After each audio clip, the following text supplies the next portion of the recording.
Everyone laughed. When he bought an abandoned farm, until he found 4 women living there.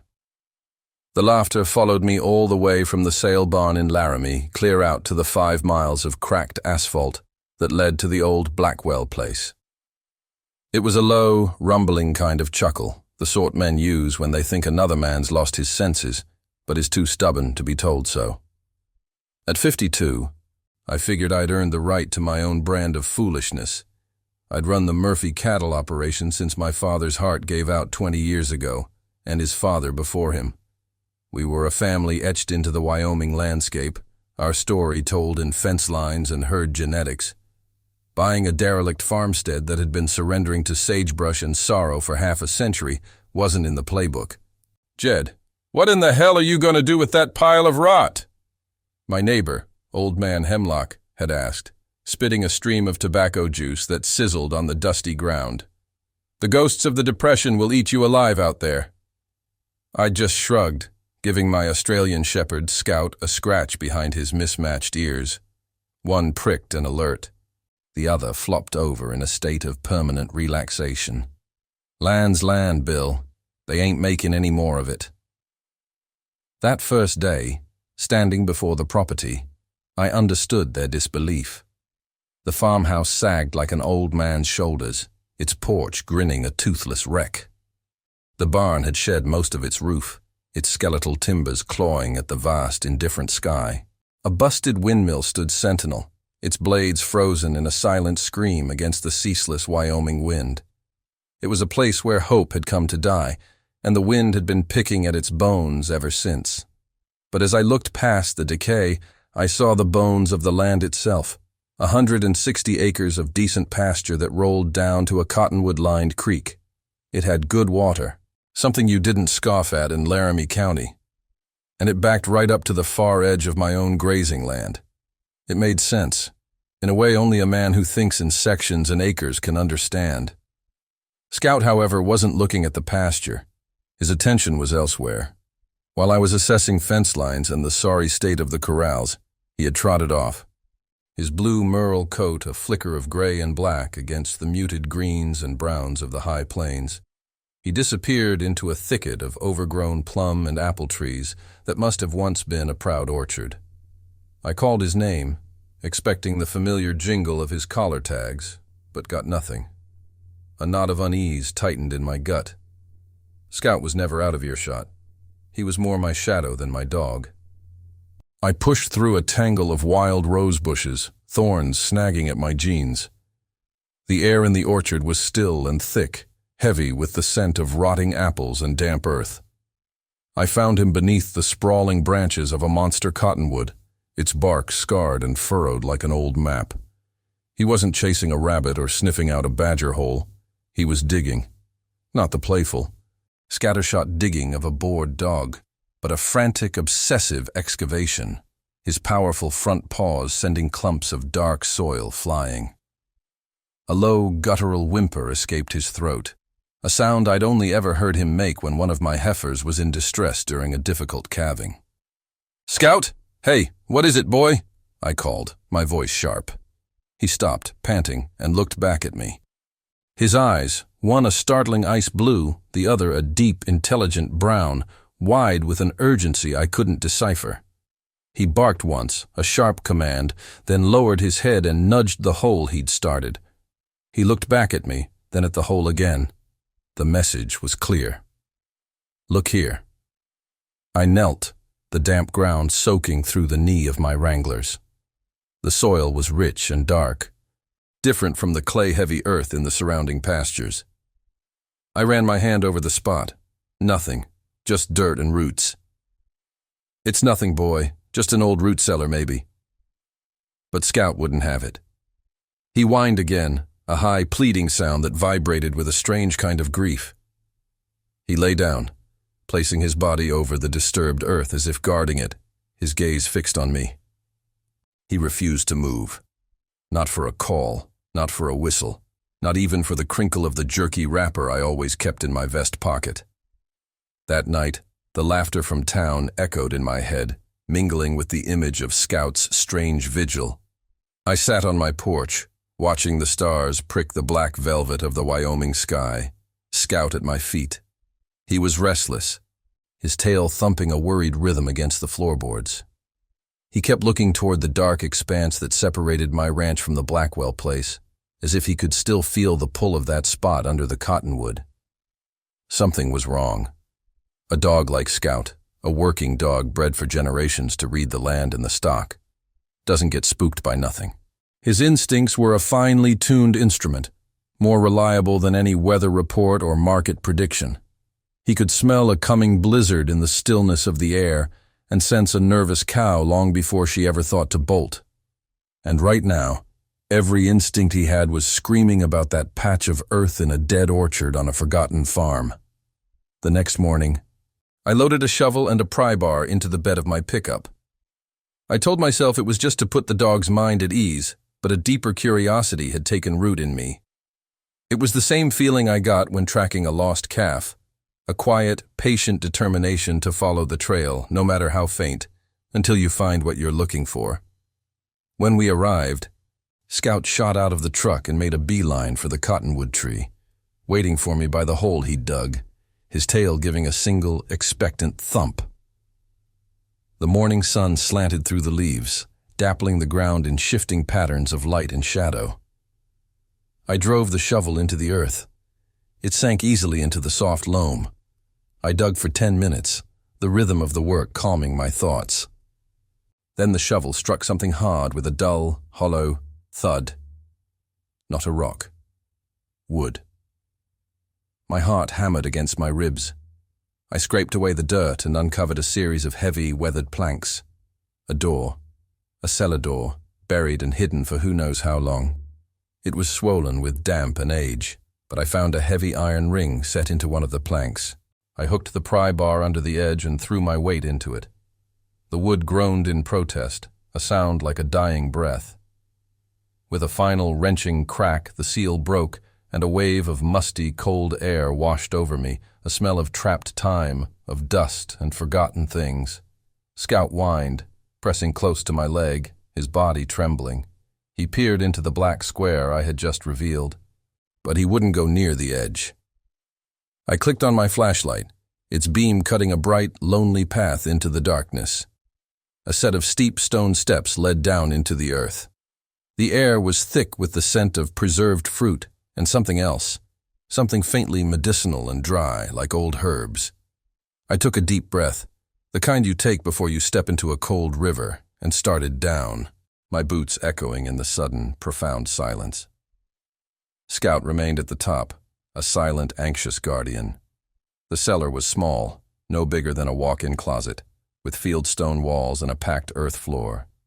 Shelves lined one wall, still holding dusty glass jars filled with the ghostly shapes of what might have been peaches or pears, their contents turned a dark, murky brown. A small, wood-planked table stood in the center, and on it, a lantern, its glass clouded with grime. But it was what sat in the corner, tucked away in the deepest shadow, that made the breath catch in my throat. It was a small, leather-bound trunk, its surface covered in a fine layer of gray dust. It wasn't locked. My hands, calloused and clumsy from years of handling barbed wire and branding irons, fumbled with the rusty latch. It sprang open with a soft sigh. Inside, nestled in yellowed linen, was not gold or silver, but a life packed away and hidden from the world. There were stacks of letters tied with faded ribbon, a handful of photographs of faces I didn't recognize, and a thick, cloth-covered journal. I picked up the journal.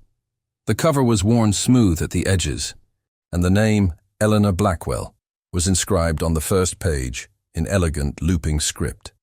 The date beneath it read, October 1931. I sat on the cold stone steps, the beam of my flashlight illuminating the delicate handwriting. I started to read, and the forgotten farm began to give up its ghosts. But these weren't the phantoms of frontier hardship old man Hemlock had warned me about. These were the spirits of 4 women, and this was the story of how they held their world together when everything else was falling apart.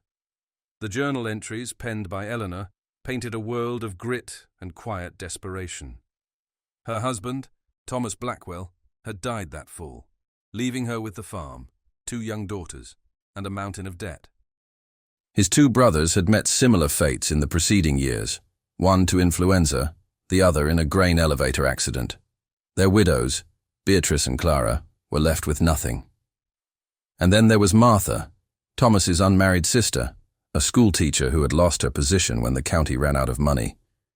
"The bank vultures are circling," Eleanor wrote in a spidery, frantic hand. "Mr. Henderson says he'll have the deed by Christmas if we can't make the payment. He looks at this land not as our home, but as a number on a ledger. He looks at me and my sisters-in-law as if we are already gone." They weren't gone. The world had written them off, 4 women alone, a liability in a man's world teetering on the brink of collapse. Society expected them to scatter, to seek shelter with distant relatives, to become burdens. They chose to become a fortress instead. They decided to disappear. They sold off most of the livestock, just enough to pay the most pressing bills and make the bankers think they were liquidating and preparing to leave. They boarded up the windows of the main house to make it look abandoned, and they moved, all 4 of them and Eleanor's 2 little girls, into the cramped, hidden space of the root cellar.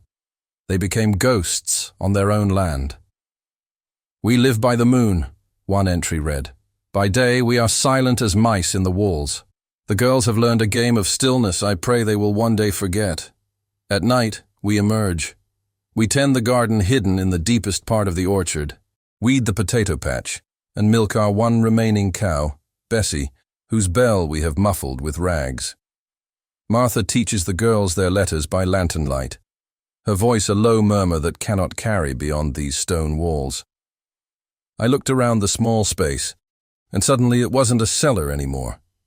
It was a home, a sanctuary, a secret world built of courage and defiance. The jars on the shelves weren't relics. They were a testament to their foresight, the hard-won spoils of their nocturnal farming. This was their pantry, their schoolroom, their last stand. I spent hours down there, reading, the world above forgotten.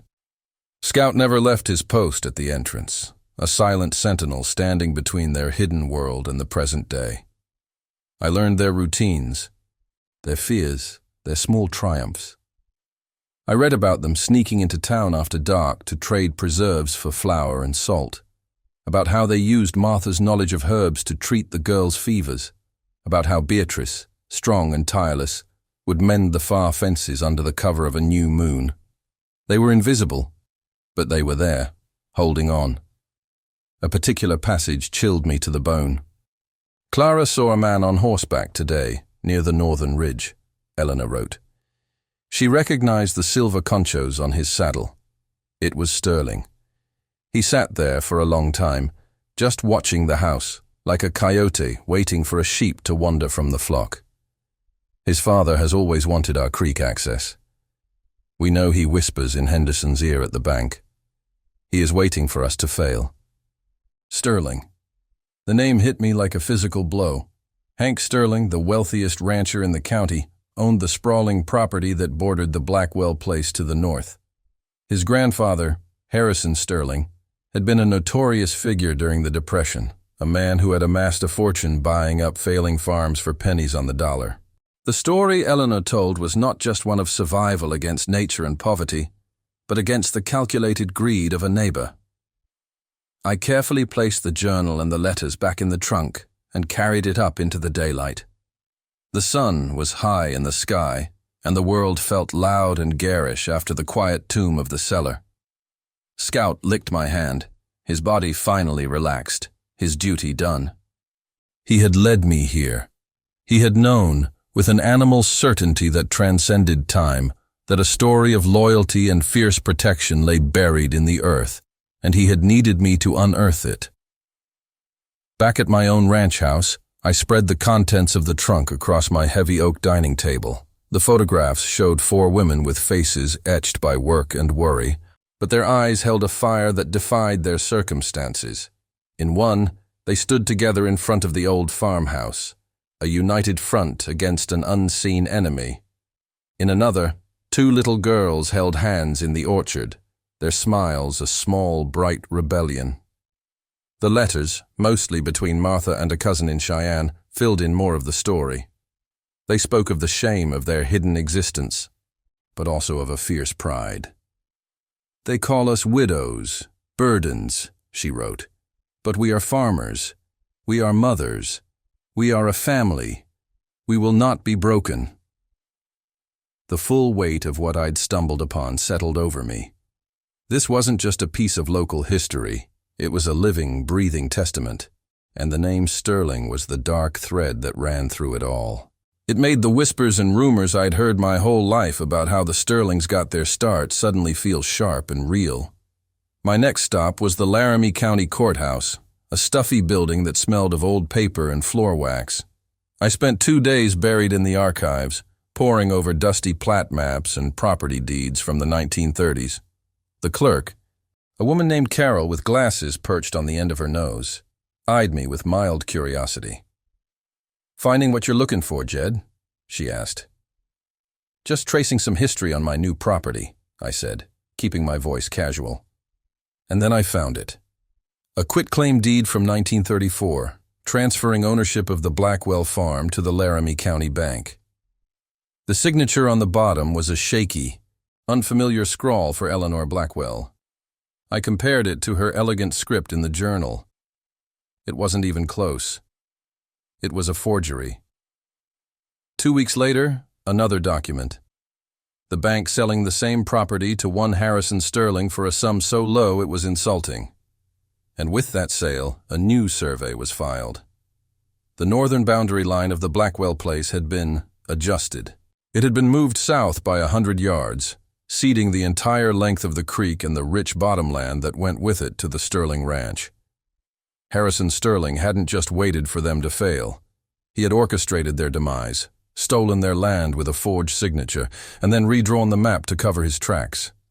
My hands were shaking as I held the papers. The women hadn't failed. They had been robbed. They had survived the drought, the dust, and the desperation, only to be undone by a man with a pen and no conscience. I felt a hot, righteous anger rise in my chest. This wasn't just about a forgotten farm anymore. It was about a debt. The inevitable confrontation came a week later. I was out on the Blackwell place, clearing brush from the old fence line along the creek, the real fence line, according to the original survey maps I'd found. A gleaming new Ford F-350, the kind that costs more than a small house, rumbled up the dirt track. Hank Sterling climbed out, a tall man with a soft middle and a hard smile that didn't reach his eyes. He wore a pristine Stetson and boots that had never seen a day's real work. "Murphy," he said, his voice smooth and confident. "Heard you bought this heap of junk. Got a taste for lost causes?" "Just expanding my pasture, Hank," I said, leaning on my shovel, my knuckles white. Scout stood beside me, a low growl rumbling in his chest. Sterling's eyes flickered to the creek. "You're a little off your line here. This bottomland is mine. Has been for nearly 100 years. "Is that so?" I said, my voice dangerously quiet. "Funny, the original survey from 1920 tells a different story. The one filed before your granddaddy got his hands on this place." His smile tightened. The confidence in his eyes wavered for a fraction of a second, replaced by a flicker of something ugly. "I don't know what kind of tall tales you've been digging up in the dirt, Murphy, but you're wasting your time. My family has the deed. The law is on my side." "A deed is only as good as the honesty of the man who signed it," I shot back. "I found some other things in the dirt, Hank. A journal, letters, a true account of what happened here, about how 4 women were cheated out of their home."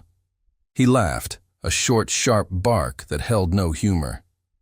"You're pathetic, Murphy. Living in the past. You think anyone in this town is going to listen to some sentimental story you cooked up from a dead woman's diary?